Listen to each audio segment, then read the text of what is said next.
Namaste. So the prayer, it is March 18, 1914, and only a few days left for our mother to meet our Golden Master for the mega meeting.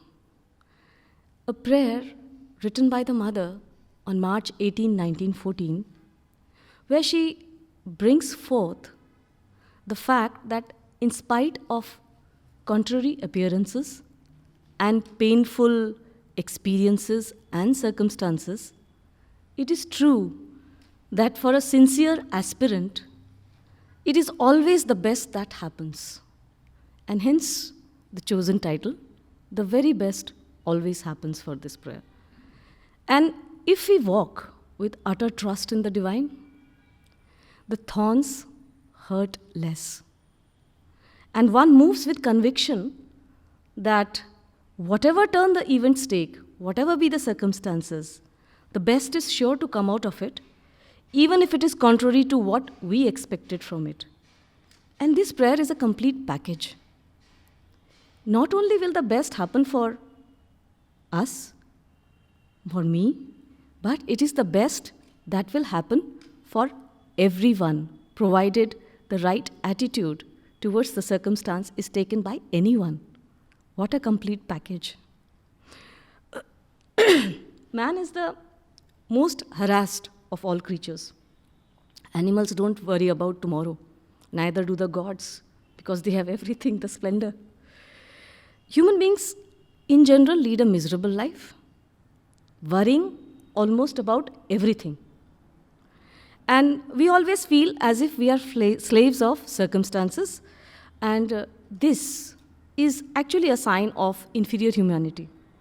And to move to the superior humanity is that we take these struggles and these circumstances as challenges, and we move beyond them.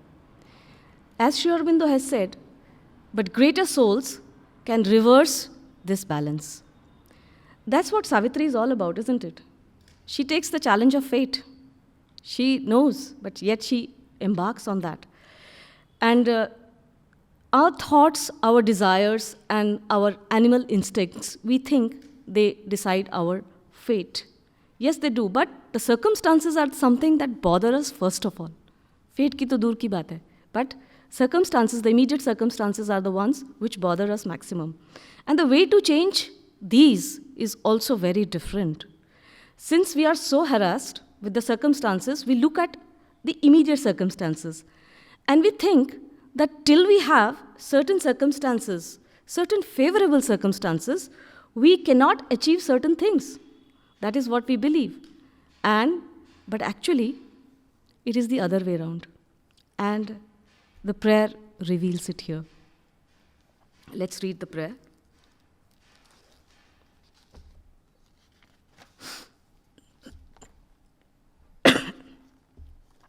March 18, 1914.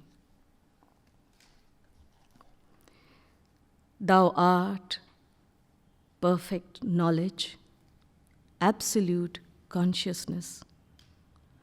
He who unites with thee is omniscient while the union lasts.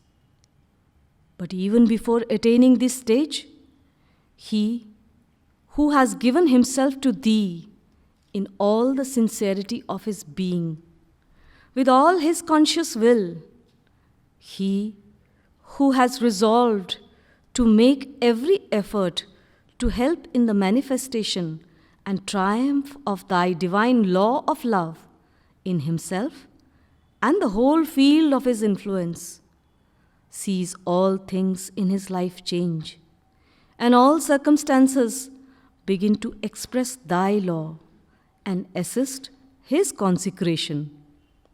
For him, it is the best, the very best, that always happens. And if in his intelligence there is still some obscurity, some ignorant desire, which at times prevents him from becoming aware of it immediately, he recognizes sooner or later that a beneficent power seemed to protect him even from himself, and secure for him conditions most favorable to his blossoming and transfiguration, his integral conversion and utilization. As soon as one becomes conscious and convinced of this, one can no longer worry about future circumstances or the turn events take. It is with perfect serenity that one does at every moment what one thinks best, convinced that the best too is sure to come from it, even if it is not the result which we, with our limited reasoning, expected from it. That is why, Lord, our heart is light, our thought in repose. That is why we turn to Thee in all confidence and say peacefully, May Thy will be done. In it, true harmony is realized.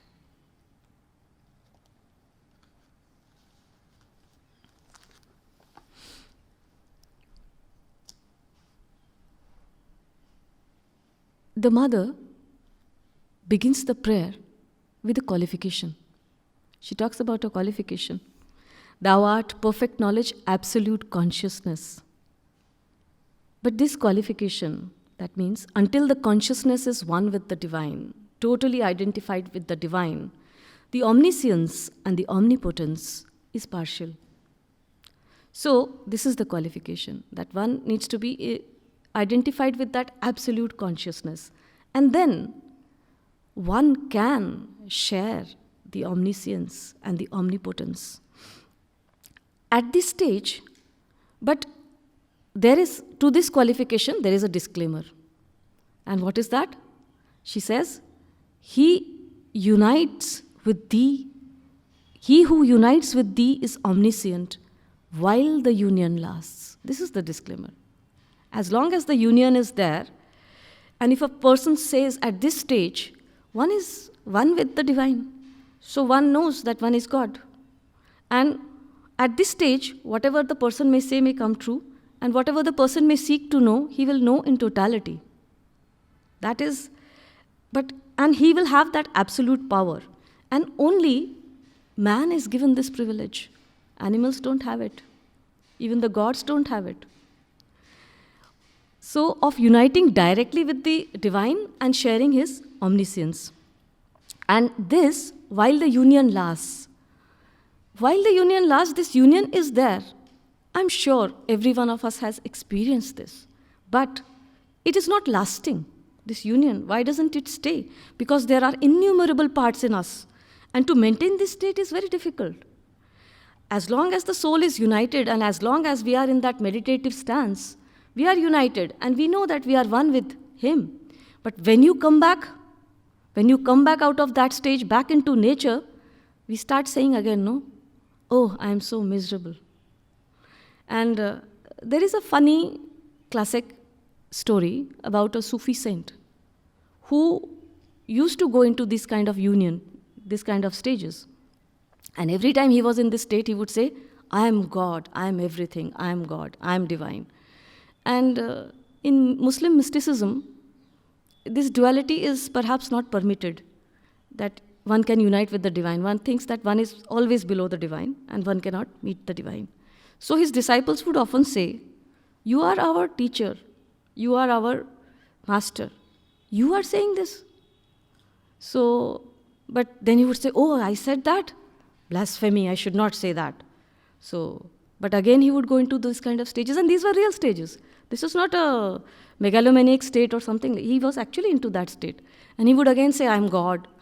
And the disciples would again remind him. At one point of time, he said, oh, I am doing this. Behead me if I say such things. And the disciples were very true and faithful to that. What horrible disciples, I must say. But anyway, so the thing is that in Indian mysticism, we believe that it is possible to unite with the divine. And when one is in that stage, one can will what the divine wills. But it doesn't mean that since I am in that stage, I can now do anything. Not at all. It is one has to transcend all desires and the ego self completely to be able to be in this state. And it is not so simple and so easy. And that is why there is such a long training. So it is a huge stage, a vast journey, and we may say, we may often feel and say, and rightfully so, that it is actually impossible to be in that stage. But then the mother says, and she explains, but when before attaining this stage, so there is a lot of hope. When before attaining this stage, he who has given himself to thee in all the sincerity of his being, with all his conscious will, he who has resolved to make every effort to help in the manifestation and triumph of thy divine law of love in himself and the whole field of his influence, sees all things in his life change, and all circumstances begin to express thy law and assist his consecration. For him, it is the very best that always happens. So, we human beings, even fleetingly, if what she's trying to say is even fleetingly, if we have once said, make me thine, make me do whatever you feel is right, even that can be the, you can say, the changer of the game. It will reverse the game entirely. We human beings have a whole Kurukshetra, a veritable Kurukshetra always going on within ourselves. The different parts of us are always in conflict with each other. And these conflicting parts of our being, they try to hamper the progress of, one part may try to hamper the progress of another part. And this goes on in 100 different ways till all the parts of us, all the parts of our being are harmonized around a central divine idea. And this is done by the psychic. But somewhere the voice of the psychic is very feeble. And it gets lost in the din and the clutter and the clatter of the insistent and belligerent outer parts that we have. Our mental, vital, and physical beings have their own pet assumptions and demands. And each one thinks that the things that they possess or the things, their preferences, their ideas should be given utmost importance. The top priority should go to them, even at the cost of another part getting hurt or being pushed behind. All of us have had this, I'm sure, experience where we are engrossed we are engrossed deeply into a book or into some reading, and our eyes are getting tired, but we still don't want to let it go. Our brain is fatigued, but still we would continue with that. A movie, a film, we are tired, we are exhausted, but yet we go on pushing ourselves. While doing yoga, a posture, we are not able to get that. You will put every bit of your physical stress and strain into attaining that posture. It may be needed, it may not be needed, but we push it that hard. And in this way, the parts, they start harming each other.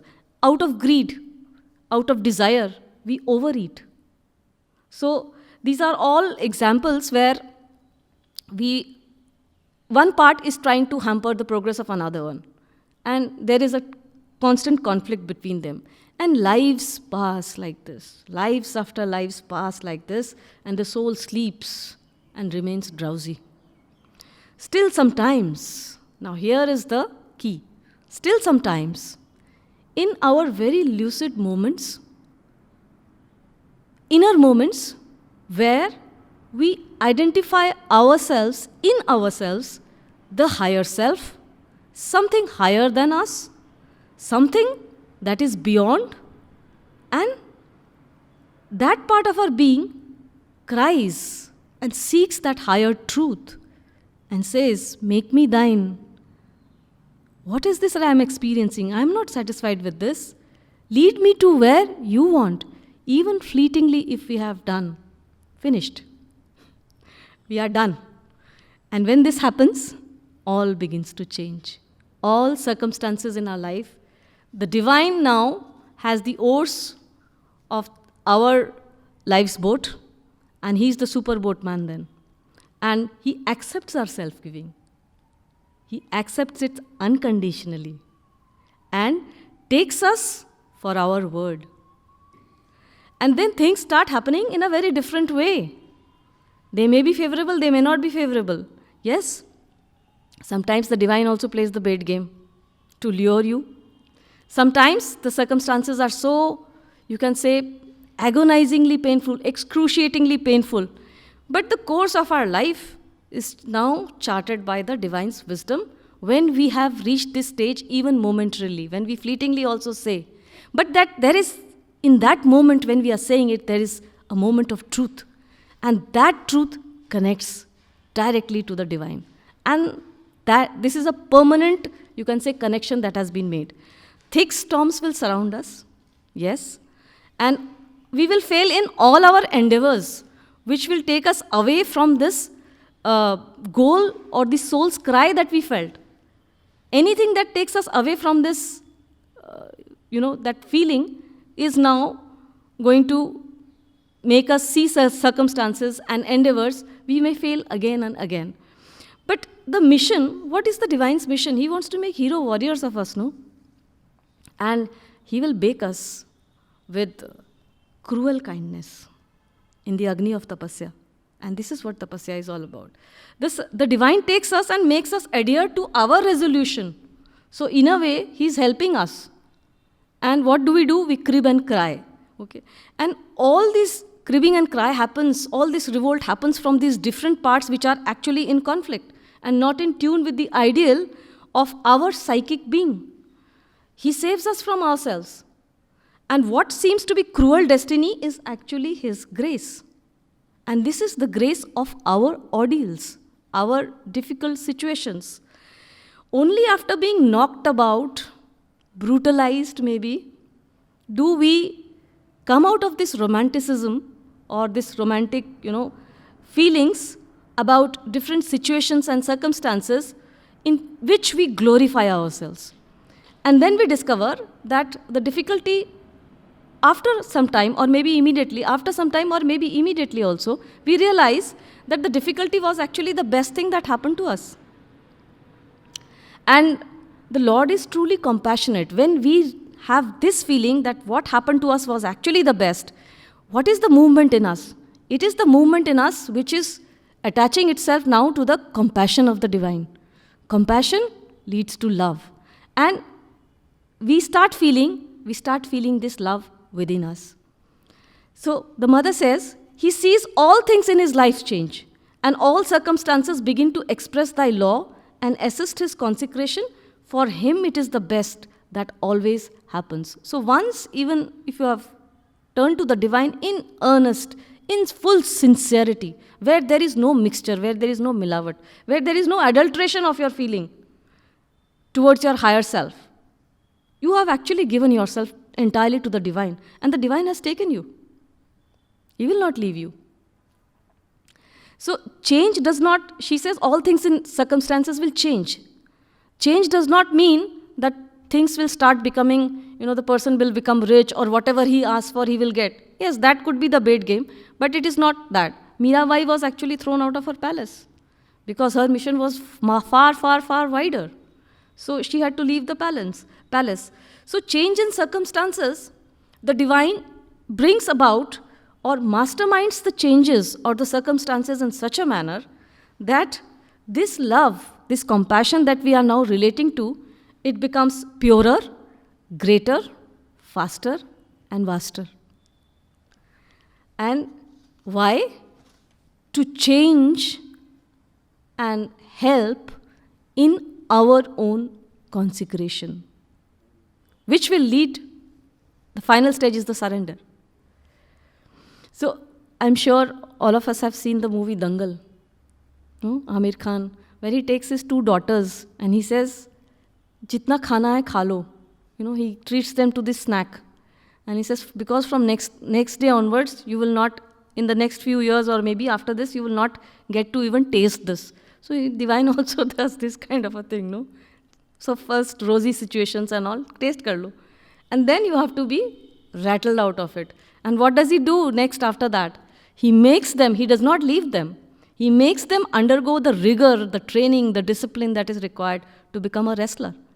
He has a goal for his daughters. It's a very beautiful movie where the daughters also finally, out of ego, they revert back to their own self. But then the love and compassion again draws them out. And finally, she wins the gold medal.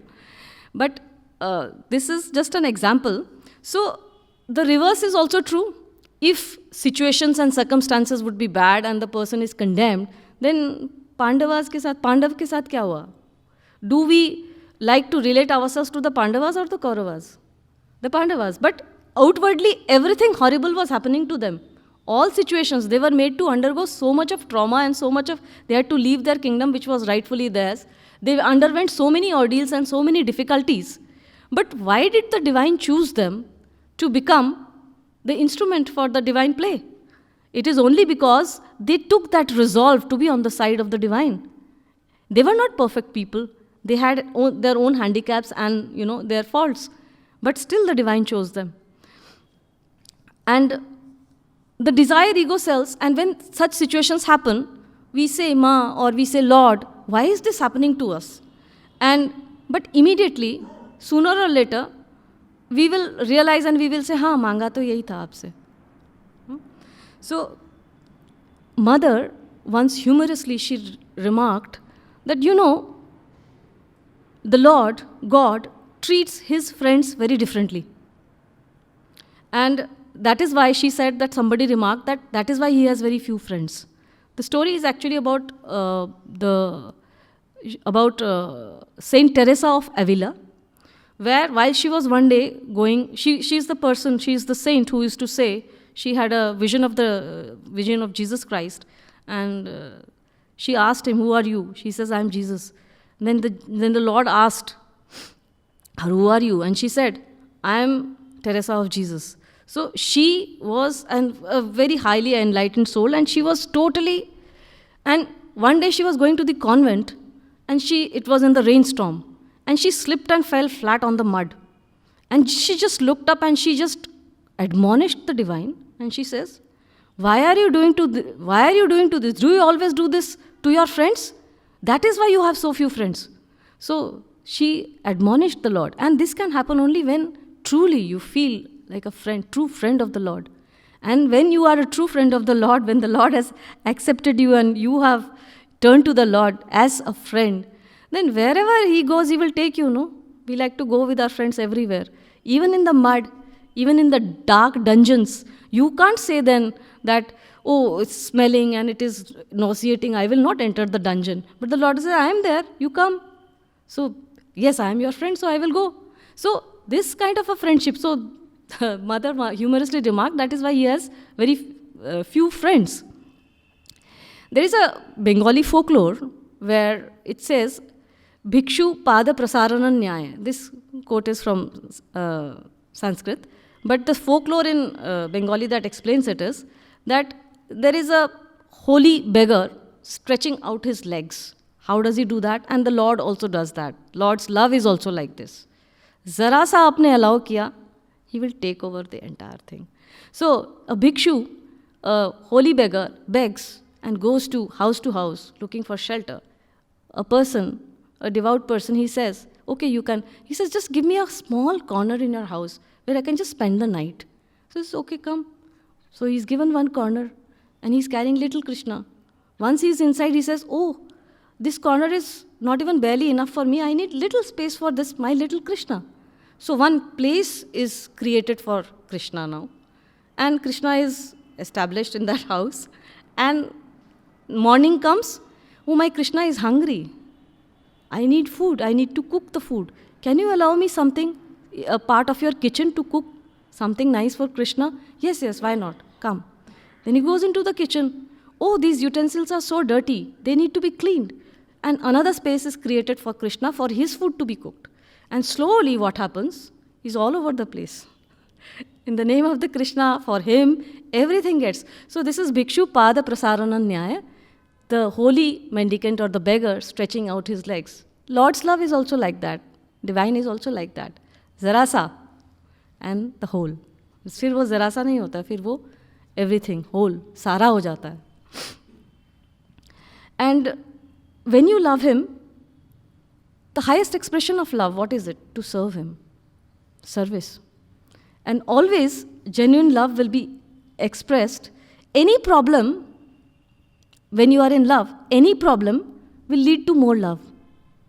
This is the beauty of love. All circumstances, difficult situations. But if you have the love of the Lord in your heart, will they be difficult? No. Outwardly they may be difficult, but the Lord will be always by your side. And she goes on to say, and if in his intelligence there is still some obscurity, some ignorant desire, which at times prevents him from becoming aware of it immediately, he recognizes sooner or later that a beneficent power seemed to protect him even from himself and secure for him conditions most favorable to his blossoming and transfiguration, his integral conversion and utilization. So, the very best that we talk of, the very best happens, it is not my desired best. It is the divine's desired best for me. So, and each one blossoms differently. So, if one says, Lord, so as one says, Lord, I want to serve thee. So, what will he find? He will find that his spirit of service will go to such an extent that he will forget his sleep, eating, rest, and what he will experience is just joy. But outwardly, he will have to maybe give up his sleep, his daily comforts and everything. Service, hai na? So the Lord will make sure that you do it. And you experience that joy and delight that comes from service. And later on, when you start experiencing that joy, you will forget ye circumstances hai kya? Kuch bhi nahi hai. Nothing. And so as one says, make me a channel of your love. So the Lord will say, okay, leave aside every other love. They will be there, but not for you. You will only become a giver now. Because you have said that you want to be a channel of love, so you have to be a giver now. So you have to experience vastness, and so let go of every other love. Let them be there, but you be above them. So as one says, make me your warrior, make me a soldier. Lord, make me your soldier. So what is going to happen? Such circumstances, such obstacles will come that you will be forced to become a warrior. You will be left with no other choice. Abhimanyu banna hai, so you can't say, beta khana kha lo, beta sona, कल से फिर तैयारी करना, कल से फिर तलवार चलाने की प्रैक्टिस करना. It is not going to work. Abhimanyu बनना है, so you have to be ready to face life and death in the same way. You must go into the battle unarmed. Be ready for that. Be surrounded by enemies, yet fight. And so as one says, if one says, I want to be a seeker of knowledge, so everything in your life you will become bare and bereft for you. You will lose all interest in everything except that knowledge, divine knowledge that you are seeking. And initially, when these kind of things start happening, मांगते हम ही हैं. But when these kind of things start happening, we lament and we cry, what is happening? ये क्या हो रहा है? Why is it happening with me? But the mother says, if that cry, that call, that impulse was very sincere, the divine will make it very aware to you. On hindsight, when you look back, you said, no, this was the best thing that happened. Now I feel that joy and delight. Rest, everything will fade out. And only the joy, you are in service of the Lord, you attach yourself to the Lord, to His love, to His compassion, and you become a channel. Like they say that you must stand in front of the divine as you are. And the divine will reveal to you as he is. But there should not be any adulteration. The moment there is adulteration, yes, the divine is going to use the divine filter and the sieve. Or he may do sedimentation and decantation, whatever. So, mother says, as soon as one becomes conscious and convinced of this, one can no longer worry about future circumstances or the turn events take. हार गई तो पिया मोरे, जीत गई तो पिया मोरे, हारी तो P के संग. No? Amir Khusro said no. So this is what it means. In every way, अगर मैं हार गई तो हैं भगवान मेरे साथ. He is there with me. The process is then my destiny. What is the difference then? I am not moving towards the process becomes my destiny then. And we come to a state where we can actually say, अब सौंप दिया जीवन का भार तुम्हारे हाथों में, अब जीत भी तुम्हारी और हार भी तुम्हारे हाथों में. So you leave the reins of your life to the eternal charioteer, Krishna, divine, Lord. And till you have not handed over, till you keep something for yourself, He will wait. When you say yes, He will say, yes, come now, you are ready. And once you have, and that's the time when we are finished. We are finished means the ego self is on its way of losing itself completely. He keeps, now Arjuna, he posed a very interesting question to the Lord at the end of Kurukshetra में बहुत सारा उन्होंने समझाया अर्जुन को. At the end, Arjun says, आप मुझसे वही करवा रहे जो पहले बोला था. You know, I am following what you are doing. पहले ही बता देते. So he said, but if I had given you this, and if I had not explained to you, इतना सब क्यों आपने समझाया, you know, विराट रूप भी दिखाया, ये भी दिखाया. But कर मैं वही रहा हूँ because I am your friend, I am doing it, no? पहले ही बोल देते. But then, he says that if I had told you in the beginning, your consecration would not have been complete. You could not have surrendered completely to me. Still something would have remained. And that would have troubled you. And if that would have troubled you, you would not have become a perfect instrument for my divine work. So, it is only towards the entire consecration of the being that these circumstances, situations, difficulties come. But if one has, in the surrender is not absolute. No, it is very difficult to make a complete surrender. But the mother says, you have to move with whatever you have. Even if you make that resolve, sincerely once, twice, or maybe fleetingly also, the Lord will not leave you. He will take your resolve very seriously, more seriously than you actually made it, perhaps. And then she goes on to say, it is with perfect serenity that one does at every moment what one thinks best, convinced that the best too is sure to come from it, even if it is not the result which we, with our limited reasoning, expected from it. This is important. My desired best is not the best for me. Certainly not the best. It can be if my desired best is done in a state of complete surrender. वो हो नहीं पाता है. So the Lord moves you towards that. He will consecrate you. He will create those kind of situations. Those kind of situations will come again and again till the time you are actually purified of any kind of impurity. It's not that at one go we will become perfect. But the moment you said, I want to work for you, make me an instrument, make me your instrument, He will make your instrument. Let the defects, let the difficulties remain. He will take care of them. He will purify you. It's not my problem then. It's your problem. You have taken that resolve for me now. Now I leave everything to you. It is not only best for us, it is best for everyone. In those situations, if we are able to connect to the divine, and if we have the right kind of attitude in the difficult situations, the best will not only happen for me, it will happen to everyone around me and for everyone. The divine's vision is global. Ours is very linear. So if you are doing your best with the right attitude, inwardly, the best will come out of it, and that is a certitude.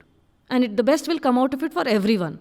Now, there are two kinds of, one can say, inner states of surrender. One is the tamasic state. Okay, मैंने भार सौंप दिया आप पर. अब आप जो करो, I'm just leaving, I'll take a back seat and you do whatever you want. So this is a tamasic surrender. But what the Lord means is, there's an example, funny example again. A man is drowning, there's a flood, and the whole village is flooded, and everybody is running helter and skelter. Some they keep on, जिसको जो जगह मिली ऊंची वो पहुंच गया. This man is also on a slightly raised hill kind of a thing, and all around there is water and there is a lot of screaming and all. And he is a devout. He says, मैं तो भक्त हूँ, and the Lord will come and protect me. He will save me. He will come and He will save me from this flood. He will save me. So one boat is passing by where people are literally spilling over, but they again say, थोड़ी सी जगह है, please come, आ जाओ, we'll take you Sure? He says, nahin, Bhagwan aayenge mere liye. So, and then another boat comes like this. He says, khali boat, only 1 or 2 people. Please come, jump into it. No, the Lord is there, He will take care of. Finally, he is drowning. And he says, Lord, why are you doing this to me? मैं तो आप ही को पुकार रहा हूँ. And then there's an Akashvani which happens. He says, fool, you fool, those boats were sent by me only. So, it is, what one needs to, is follow the karma yoga, do the karma with the right attitude. Yes, beauty, harmony, aesthetics, light, everything is important to work for. And we have to do it very consciously. But we offer it to the divine and say, here is, I am doing it like this. Now it's up to you. Whatever comes, I will accept it. But our very best, we have to give. Whatever best divine has given us, whatever capacities, whatever skills, whatever we have to offer that. And how do we offer that? We don't say, ye to mere paas aa gaye, these are degrees, I will keep them to myself. Only for a job interview, I will go, I will use them. No. These are skills which you have, the divine has given them to you. Use them to get closer to Him. And leave everything to Him then. So, once we have done this, the calm repose enters us. And we are not disturbed anymore. Whatever be the situations, whatever be the experiences, difficult, not difficult, good, bad, even in joy. You don't start jumping and dancing around just because your needs are being met so there has to be a feeling, a surrender has to be done with humility. And we are not capable of doing it ourselves. One has to always remember, by ourselves we cannot do anything. It is the divine who will do it for you. The sadhana is actually being done by the divine. What is required is just an opening, a turning towards Him and calling out to Him in all sincerity. Then that connection will be made. Otherwise, you will be where you are. And she says, that is why, Lord, our heart is light, our thought in repose. That is why we turn to Thee in all confidence and say peacefully, may Thy will be done. In it, true harmony is realized. So when we know that the best is going to come out of the situation anyway, if we have turned to the divine, that makes our heart light. Then our heart overflows. And when our heart overflows, it overflows with love. And when we have that, then we may do anything, offering it to the divine, in the service of the divine. The divine will make sure that the best happens out of that, out of us, out of the situation, out of the impulse that you had, out of the aspiration. And what happens? The aspiration grows stronger and stronger. It rises and rises. And that is what the divine wants. And that is what union is all about. And in this poise of supreme faith and surrender, the mother is nearing the shores of Pondicherry. And only a few more days. So this is the last line of the prayer. That is why, Lord, our heart is light, our thought in repose. That is why we turn to Thee in all confidence and say peacefully, may Thy will be done. In it, true harmony is realized. We can read the prayer again.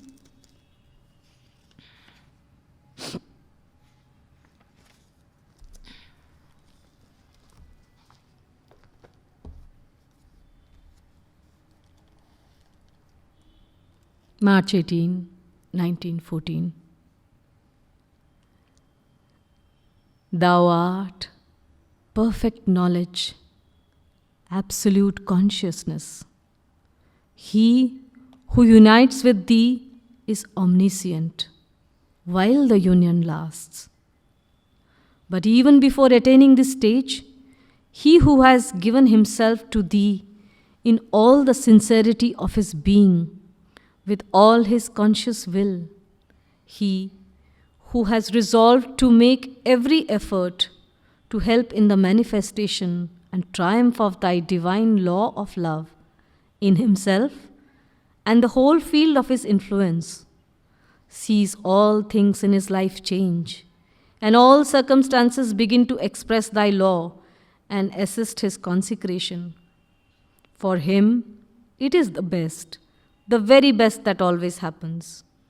And if, in his intelligence, there is still some obscurity, some ignorant desire, which at times prevents him from becoming aware of it immediately, he recognizes sooner or later that a beneficent power seemed to protect him even from himself and secure for him conditions most favorable to his blossoming and transfiguration, his integral conversion and utilization. As soon as one becomes conscious and convinced of this, one can no longer worry about future circumstances or the turn events take.